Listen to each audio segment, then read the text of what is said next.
Friend tried to frame me for theft, and I got her fired back when I was 24. I had a nail tech I'd been seeing for over 4 years. We'll call her Stacy, who was 31 at the time. Stacy and I weren't exactly best friends, but we got along well. Enough! At the start of 2022, she came to me with an idea. Her parents' old house was available for rent, and she suggested I move in with another one of her clients to split the costs. It sounded ideal, especially since I'd been itching to move out. Plus, her brother Simon, who was 35, would be the landlord. Knowing my landlord personally seemed like a win, but life threw me a curveball just a week before my move. My mom passed away unexpectedly, and my world turned upside down on. I had less than 24 hours to manage her estate and look after my dad. It was an overwhelming and heartbreaking start to the year. Stacy, to her credit, was supportive at first. She'd check in regularly, invite me out for dinners, and try to lift my spirits. I genuinely thought I'd found a lifelong friend in her. Spoiler alert, I couldn't have been more wrong. 3 months after losing my mom, I quit my job. The HR department had been spreading rumors about how I used my top for grieving, but that's a story for another time. When I told Stacy about it, she suggested I work as a receptionist at the nail salon where she was the assistant manager. I was thrilled. The idea of working somewhere I loved and being around a friend sounded perfect. In the beginning, it really was. I made new friends, including Alice, a 26-year-old coworker who was also slated to be my roommate in the fall. My current roommate had ended their lease early, which, trust me, was a whole other saga. Alice and I started hanging out after work to get to know each other better before moving in together. But this didn't sit well with Stacy. She began planting seeds of doubt, feeding me lies about my coworkers. She claimed they mocked my weight, judged my boyfriend, and backstabbed each other. For a while, I felt isolated, unsure of who to trust. That changed when Stacy went abroad for a week, and some clarity returned. When Stacy came back, she dropped a bombshell. She was moving into the house too, not to live there, but to open a nail salon. She dropped this news on Alice and me just 3 days before Alice was supposed to move in. We were stunned. I mean, where exactly was this salon supposed to go? Stacy casually explained it would be set up in the back of the house, directly across from my bedroom. Alice noped out of the situation immediately, and honestly, I couldn't blame her. I was stuck living across from what was about to become a business, a setup that violated my lease. And this was when Stacy's true colors began to shine. Alice, after hearing about Stacy's plans, talked to some of the other nail techs. That's when the story started spilling out. Stacy had a history of being overly friendly with new receptionists before gradually isolating them from the rest of the staff. Once the receptionists were alienated, she'd manipulate them into taking the blame for issues she had orchestrated. Calculated. I didn't want to believe it at first, but her behavior was getting increasingly suspicious. So I started watching her more closely and digging for answers. One day, I noticed Stacy taking items from the salon, claiming they were hers without informing Nick, the owner. Nick had been close friends with her for over 11 years, so there was a lot of trust there, or at least there had been. Soon, Nick began messaging me directly, asking why clients were being overcharged. Feigned ignorance, asking him to clarify the pricing. Once I knew the correct amounts, I set everything straight. But then Stacy went behind my back, adjusted the prices again, and pinned it on me. I documented every change, screenshotting her adjustments and tracking our supply inventory. Things weren't adding up, literally. Supplies we should have had plenty of were mysteriously running low, and Stacy's explanations were always vague.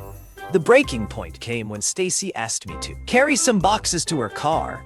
I didn't think much of it until I placed them in her trunk and noticed what they contained. Waxing supplies, specialty nail polishes, rhinestones, basically a stockpile of items she had no right to take. A week later, Alice informed me that Nick was investigating missing supplies. Guess what items were on the list? Yep, the very ones I had unknowingly helped Stacy move. And since the boxes were now in the house I was renting, where her salon was being set up, I realized she was trying to frame me. My heart sank. It hurt to think someone I trusted could betray me like this, but I wasn't about to let her get away with it. I compiled every piece of evidence I had. The missing supplies, price changes, stolen clients she'd referred to her unlicensed salon, and even defamatory texts about coworkers. There was also a particularly damning message where she called Nick a con artist and detailed her plans to open her salon at the house. I reached out to Nick, asking for a meeting, and he scheduled one 3 days out. In the meantime, I confided in Alice and the other techs, who all agreed to back me up if needed. When Stacy noticed my cold demeanor the next day, she tried to play nice, but I wasn't having it. I told her we'd talk after work. She looked rattled but agreed. At the end of the day, we met in the back of the salon. I confronted her, stating plainly that I knew about the supplies in Nick's investigation. I told her she had 3 days to come clean or I would. Over the next few days, she bombarded me with calls and texts, insisting she'd handled it and that Nick already knew. She even tried to convince me not to meet with him. But I wasn't backing down. When the day of the meeting arrived, Stacy conveniently didn't show up to work. I laid everything out for Nick, showing him the evidence. He was visibly upset, but not entirely surprised. This isn't the first time Stacy's done something like this, he admitted. But this is too much. He told me I shouldn't renew my lease, as if I needed convincing, and promised to confront Stacy. I told him it was fine to mention my involvement. I wanted her to know it was me. That evening, Stacy unleashed a tirade of texts, calling me a liar and accusing me of betrayal. She even had the audacity to claim the supplies were hers. I shut her down with screenshots of receipts showing they'd been purchased with Nick's card. She spiraled, blaming everyone but herself and accusing the other techs of brainwashing me. I just kept reminding her of the theft and made it clear we were done. A week later, Nick asked me to change the salon system passwords and remove Stacy from access. He changed the locks and access codes to everything because, wait for it, he fired her. He fired her? He thanked me for my honesty and even promoted me to temporary assistant manager. I stayed for 2 more months before returning to my field of psychology. By then, I'd moved in with my now husband, and Alice had become my best friend. As for Stacy, she lost most of her clients due to her shady ethics and had to take up other jobs just to get by. Karma, as they say, has a funny way of working things out. Story 2. Ruin all my things. Good luck finding yours. I'm 19. Female, and my sister is 16. To keep it simple, she's always been a thief. Last year, she took our mom's credit card and spent over $250 on clothes.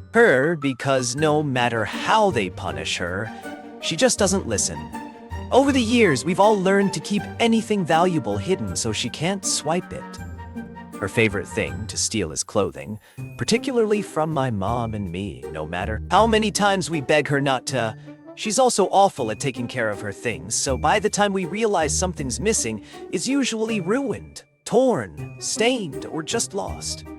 There were 2 moments that really pushed me over the edge. After struggling financially for a while, I finally bought myself a few nice, high-quality gym sets and some new jeans. They weren't cheap at all. The next day, they were all gone, and the only thing I got back was one gym set, which had stains all over it. Then, I put a pair of sunglasses up for sale on Depop. When they sold, I went to box them up. And guess who had stolen and lost them? This morning, I found out she'd taken my favorite denim jacket, and that was the last straw. So, when she went out this afternoon, I decided to raid her closet. Expensive dresses, shoes, handbags, jewelry, everything. She seriously hastily. Nothing left. I'm heading to my boyfriend's place before she gets home. and I'll be stashing 2 massive duffel bags of her ridiculously expensive branded clothes in his wardrobe until I feel like she's suffered enough. I considered just throwing it all in a public bin, but I didn't have the guts. I don't think it'll teach her anything, but right now, I feel amazing. Plus, now I've got a bunch of super nice expensive clothes to wear at my boyfriend's. Update. She figured it was me. Honestly, she would have had to be pretty clueless not to. But she didn't bring it up to me for a few days. Eventually, she confronted me about it. She wasn't angry, though I think she understood why I did what I did. As for the clothes, I'm holding on to them and will return one item at a time, but only when she reimburses me for something she's taken. The problem is, she's not great at saving money, so I think she's decided to just cut her losses and start a new wardrobe from scratch. That means I probably won't get anything back. If a few weeks pass and she hasn't paid me back, I'll start donating them to the Salvos. Honestly, I don't think she's learned anything from this, but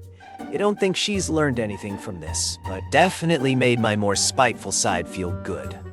I also want to address some of the comments I've been getting. First, my sister hasn't stolen anything from stores or retailers.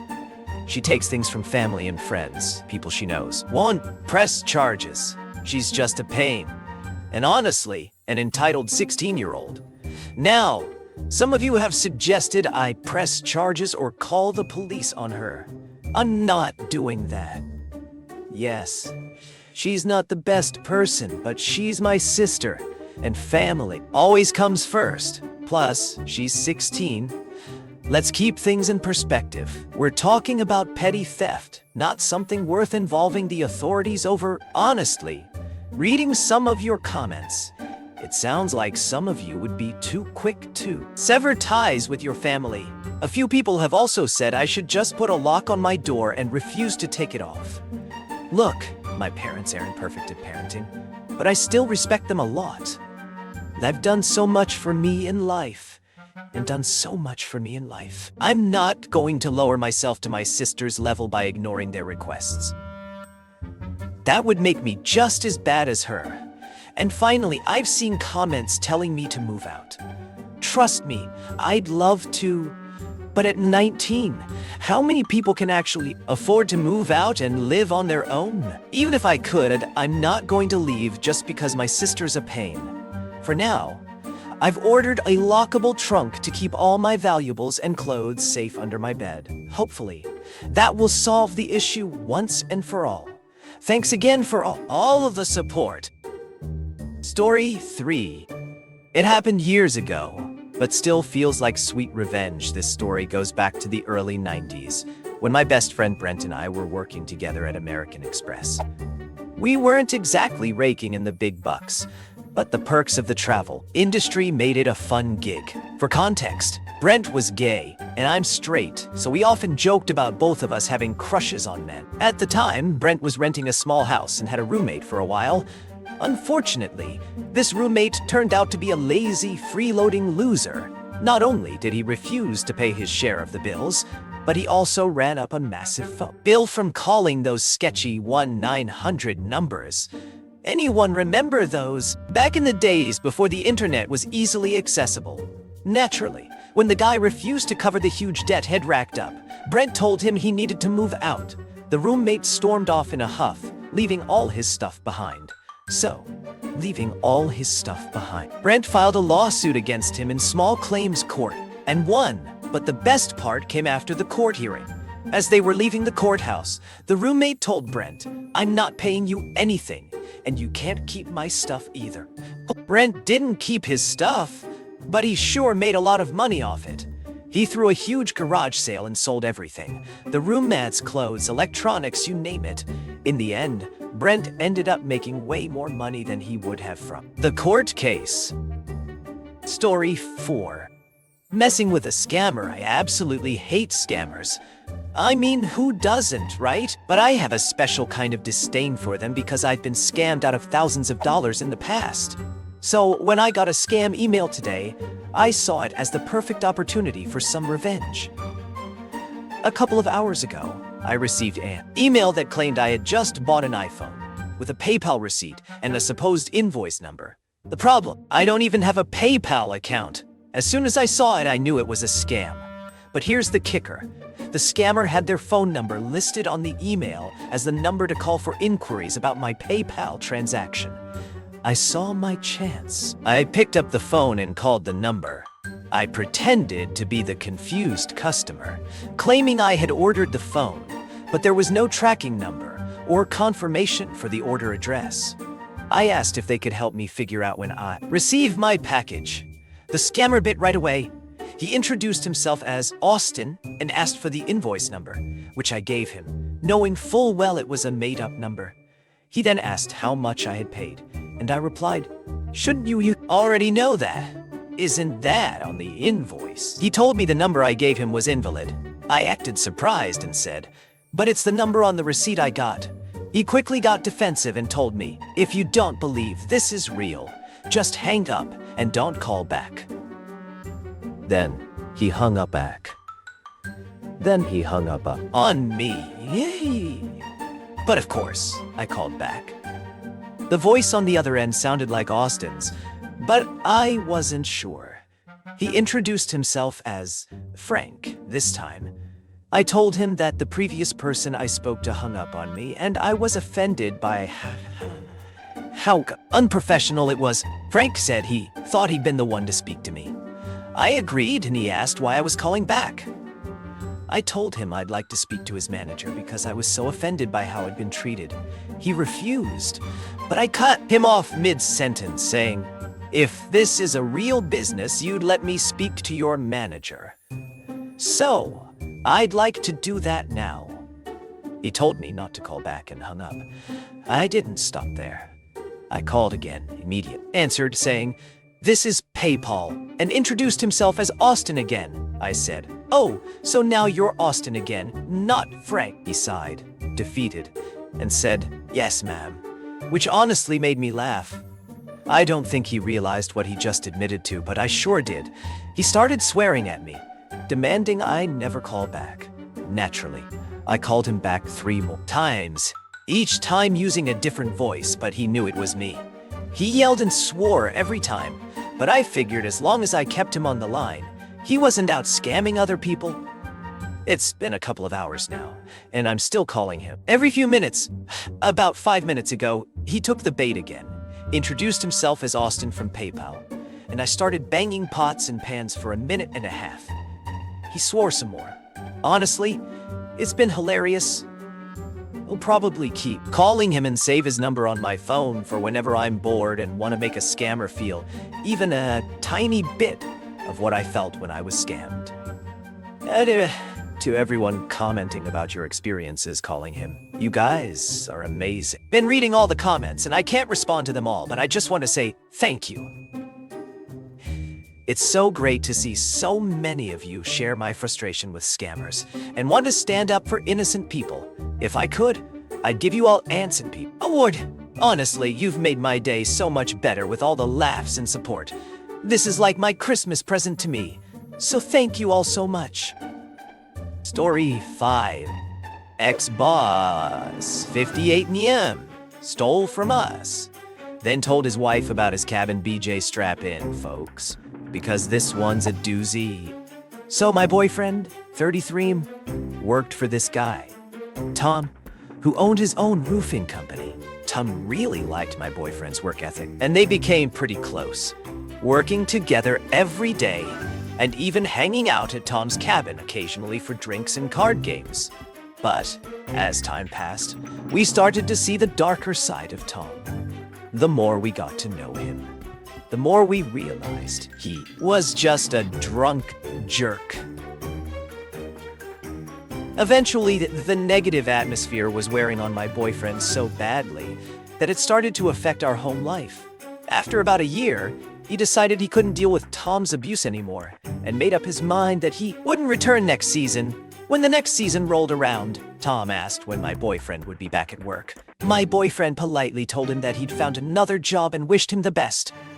Suddenly, Tom flips out and is convinced that we have his stuff at our house, which we don't. He tries calling my boyfriend, but since he's at work, he doesn't answer. Tom then shows up at our house uninvited while no one is home.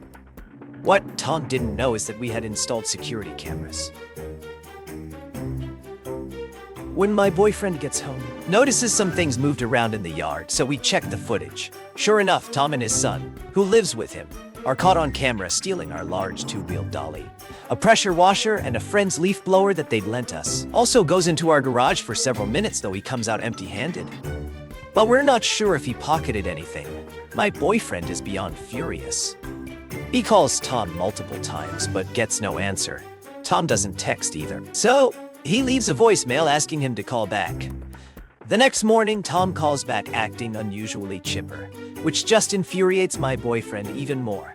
He tells Tom that we're coming to get our stuff, and that he'd better have everything outside when we arrive. Tom resists, but my boyfriend informs him that we have video footage of him and his son stealing our things, and if he doesn't cooperate, we'll be filing criminal charges. We drive over, and sure enough, Tom is outside with all our stolen property. There's a lot of arguing because Tom is refusing to admit he's a thief. We remind him that he came onto our property when no one was home, and his response was, "Big deal." We make it clear that Tom is no longer welcome on our property, but he keeps arguing. So, as we're leaving, my boyfriend shouts, "Tell your wife I'm sorry she married a thief like you. You should tell her about all the blowjobs you get from other women when you go to the cabin." As we're driving away, my boyfriend texts Tom's son to let him know he's also no longer welcome at our property. The son's response wasn't great, and it turns out his mom was home and overheard everything. She heard what my boyfriend said about the cabin BJ's. "Tom, fuck you." For those asking why we didn't just file a police report, honestly, we wanted to give him the chance to apologize first. But after everything that went down, especially with his wife hearing what was said, we felt that was punishment enough. Plus, we got our property back. We saved the footage though, and can still report him if we decide to. Story 6, Pickled Revenge. This happened back in the early 1990s. My ex-boyfriend Shane was the manager of a fast food restaurant. You know, the one with the golden arches. One evening, my friend and I were just hanging out, munching on fries, waiting for Shane to finish his shift. Back then, drive-through employees wore headsets, and so did the manager, so we could hear everything happening and even help out with orders if needed. That night, the employee working the drive-through was brand new. This was only her second night on the job. It was almost closing time when a car full of guys pulled up. They were obnoxious, yelling, talking over each other, and being rude to the employee. They even asked her if she was stupid when she asked them to repeat their order. One guy ended his order with, "Make sure to put extra Ash King pickles." The poor girl looked like she was about to cry. Shane overheard all of this and he jumped on the intercom to say, "No problem, sir. Please pull up to the window. Now, here comes the petty revenge." Shane preps the order and gets the burger with the extra Ash King pickles. He dips the patty in pickle juice, adds an enormous stack of pickles, way thicker than the patty itself, and then pours pickle juice directly into the bun. The burger was practically dripping. But Shane wrapped it up and handed it over to the guys, smirking the whole time. As they were being loud and obnoxious, he handed them the bag and said, "Enjoy those extra Ash King pickles, sir." My friend and I were on the floor laughing. My friend and I were on the floor laughing. Could hear the guys reacting in disgust as they drove away, and the best part, they never came back.